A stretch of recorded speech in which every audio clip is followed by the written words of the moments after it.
Good morning guys, springtime, so we gonna have our berry garden. Let's go! Dito sa aking garden, ang dami kong succulents. Ito yung passion ko sa paghahalaman eh.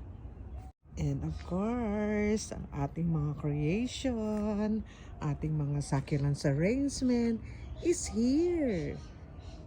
Way back guys, so nagsimula ako maghalaman is 2017 and then 18 nagka-pandemic.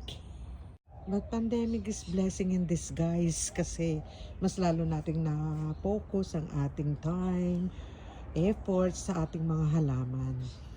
Ating mga creation from our old garden, ngayon nandito na tayo sa rose to ground.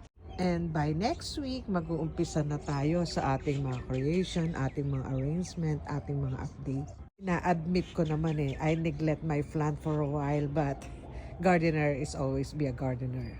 Plant parents tayo, kaya hindi pwedeng ma-neglect natin sila. Somehow, we gonna do it again. Ready na kayo? I'm ready na. See you guys sa ating mga upcoming project.